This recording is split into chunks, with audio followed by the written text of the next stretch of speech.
Travis McPherson here, MMA Weekly with Jason High. He's getting ready to get it on tomorrow at Strikeforce Challengers. How you doing, man? Pretty good, feeling good. So you're making your debut in Strikeforce. Has been the first time in quite a while that we've seen you. Actually, in a lot of ways, it's going to be the first time for a lot of American fans seeing you. Are you excited about your opportunity to be on Showtime? Yeah, it's good. I've been on HDNet a few times, so it's good to be able to have a different audience on Showtime. You know. Now, when you got signed by Strikeforce, did you know that you were going to be able to be on the Challengers, the televised portion of the card, or did you think that you were going to have to work your way up? Nah, originally I was on the undercard, so I was ready to work my way up and get some recognition. But a couple guys got hurt, so they moved me up to the televised card. Was there ever a point, after signing with Strikeforce and then hearing about the Zuffa takeover, that you're a little bit concerned about your contract or what might happen?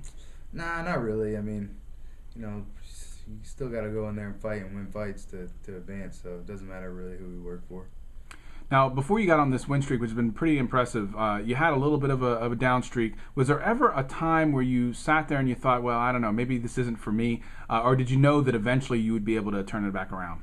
No, I just had, a couple bad fights. I mean, the one at the end of the tournament and then the fight in the UFC. I mean, everybody loses in this game, so just got to keep working hard. Did you change anything specifically that's put you on this win streak? I went back and looked at a few things that I was doing. I just felt like I didn't adjust well in those fights, so try to be more, adaptable in fights.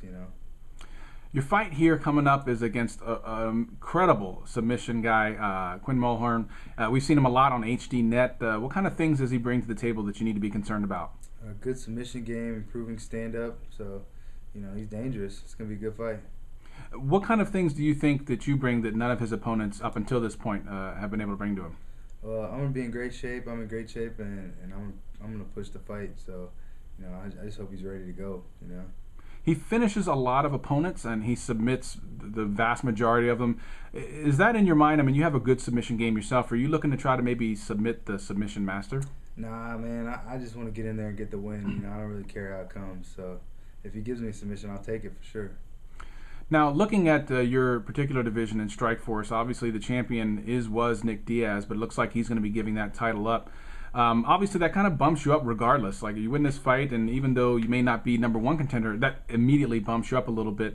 What do you think about that whole process of GSP and Nick Diaz getting a super fight and vacating the Strikeforce title? What are your thoughts on that? It doesn't surprise me that much because Nick Diaz was kind of angling for that fight anyway with the whole boxing thing, so it doesn't surprise me. I mean, I'm sure they want to keep him. He's an exciting fighter, he has good fights, so they want to keep him. He wants to stay busy, so it kind of just worked out, Is that a fight that you're actually interested in as a fan of the sport? Nick Diaz, GSP? Yeah. Not really. Not really? I don't. That's not a fight that I can I think I know how that fight's gonna go, so I don't really. I watch it, but it's not really the matchup that I would match up. If you were the matchmaker for Strikeforce at this point, who would you put in the title picture for the welterweight title? Tyron Woodley and probably Paul Daly. And who do you think would pull that one off? I think Woodley would get that. And I know you know him pretty well. What is it about him that has made him so successful to this point? I mean, because we see a lot of wrestlers come through MMA, but it seems like he has something different. He works hard. He learns fast. He transitions really well from striking to grappling, and he's just a good. He learns fast.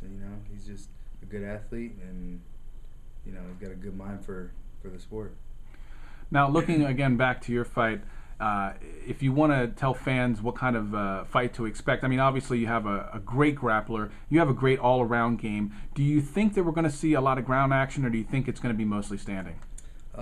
It depends. I mean, how I'm feeling in there. I feel like with the wrestling advantage, I can pretty much dictate where the fight goes. So, I think, he's going to have a hard time taking me down to use jiu-jitsu on me, So, we'll see.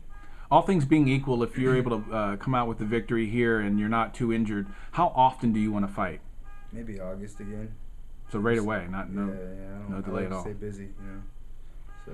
Do you have any sponsors or any websites or anything you want to say what's up to? Say what's up to VXRSI, all my sponsors in Kansas City, Synergy, Health and Fitness, Gazelle Incorporated, all those guys. Thanks. All right, here with Jason High, MMA Weekly.